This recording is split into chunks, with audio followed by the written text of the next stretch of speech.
I'm on a self-supported bike tour across the US. In this video, I'm on Route 66 in New Mexico, just east of Santa Fe. Some of my previous videos have shown what a challenge this has been, but in this video, I want to focus on the bits which spark joy and keep me going happily and enthusiastically. It's raining, it's freezing, my hands are frozen, and my gloves are sopping wet, but still I stopped to look at all the touristy stuff on the way. Right now I'm cycling through the Glorieta Pass battlefield. There's a site of a major battle in the Civil War between the Confederates and the Union sides. Okay, so in 1862 the Texans captured Santa Fe. 2 days later there was a big battle here. The Confederates, the Southerners, were forced to withdraw to Texas. And in celebration of all that, the sun has decided to come out for a few minutes. It's still raining though. The locals here seem quite keen that passers-by remember that we're on Route 66, and in the distance I saw an unusual sight. There was a sign for the Glorieta Civil War front lines and a grave of an unknown soldier, complete with US flags. I wondered whether the flags indicate he was a Union soldier or just that concerned locals feel that he was American above all.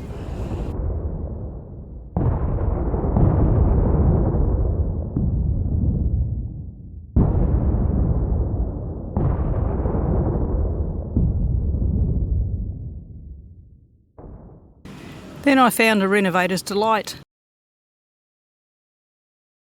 Once upon a time people lived here. Children played and laughed while their parents counted their pennies and worried about the future.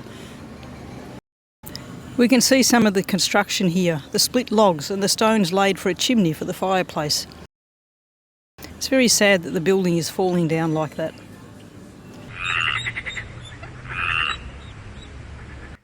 Right, I'm at the Agua de Vida RV camp in a beautiful valley, the most glorious setting of fields and forests and a pond.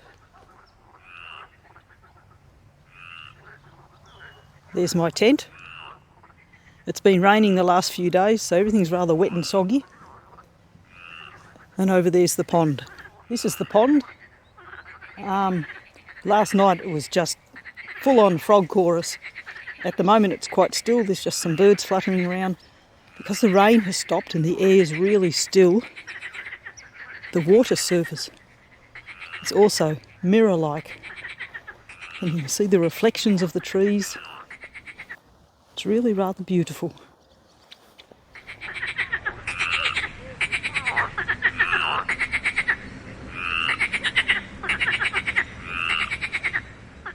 I'm not sure what critter this is. Not sure if it's a duck or something else. But I do make sure that my tent's closed all the time. I'm back again. There's my bike waiting for me to hop on tomorrow morning. I have a rubbish bin and a picnic table. And on that picnic table is my ground sheet. I bought a second ground sheet, so I have one that goes under the tent all the time. And this one's a real lifesaver because I used to travel with a chair, a very light chair, easy to pack. But the problem with the chair is you can only sit on it. You can't do anything else. With a ground sheet, this has gone under my mattress in the tent on freezing cold nights. It is a picnic blanket for me to sit on when I make a picnic. It is a tablecloth when I sit at a table set like this one that's not terribly clean. It's a ground sheet for me to put all my panniers on when I'm packing up. And if the ground's a bit wet or muddy or something, it saves the panniers from getting filthy. I actually, when I rode here yesterday and it was raining, I had it draped around my shoulders as a second raincoat when I was sitting under a tree trying to get out of the rain. It's only a ground sheet, but it has many, many, many uses. And it packs up really small and is a lot lighter than the chair. So win-win all around. And now it's early in the morning, I'm at a gas station and I've got a 2-day ride ahead of me to get to Santa Rosa. I might be able to do it in 1 day, but I'm organised myself in case it's going to take 2 days. It's 100 kilometres and I don't know what the road's like. There's no freeway, it's just country road, but who knows. according to Komoot, it's not terribly hilly, but Komoot said the same yesterday, and it was rolling hills all day. So yeah, so I'm prepared for 2 days, and because of that I have to have enough water. I have 1 litre here, a second one here, 3rd litre there, 4th litre in here, and 6 more litres here, which will generally mostly go into here. I've repacked my bag, so this is almost empty, so let's hope they all fit. It's a reasonably warm day. 10 litres should be enough. Generally I'll drink 1 litre every 10 kilometres, which doesn't leave me anything for overnight, but I'm hoping that I'll get, you know, probably 70 or so kilometres done today, in which case, and I'll leave early tomorrow morning, I won't need as much tomorrow. We'll see.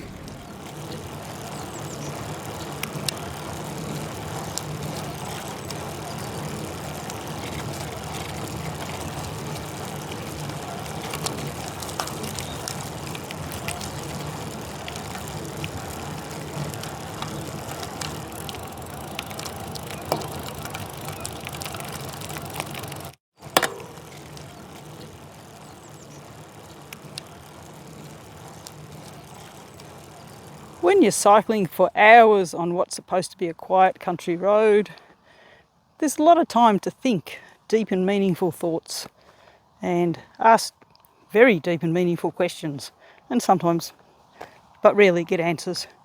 Like, why do I always end up on roads with so many hills? Why is there always a headwind? What came first, the chicken or the egg? What came first, the car or the tree?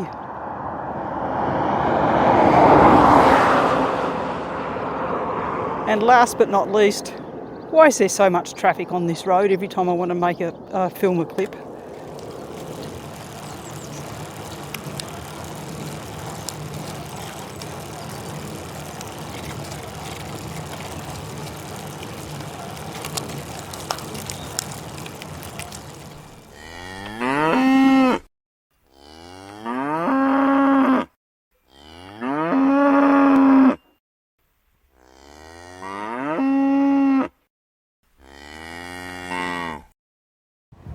This is the Pecos River.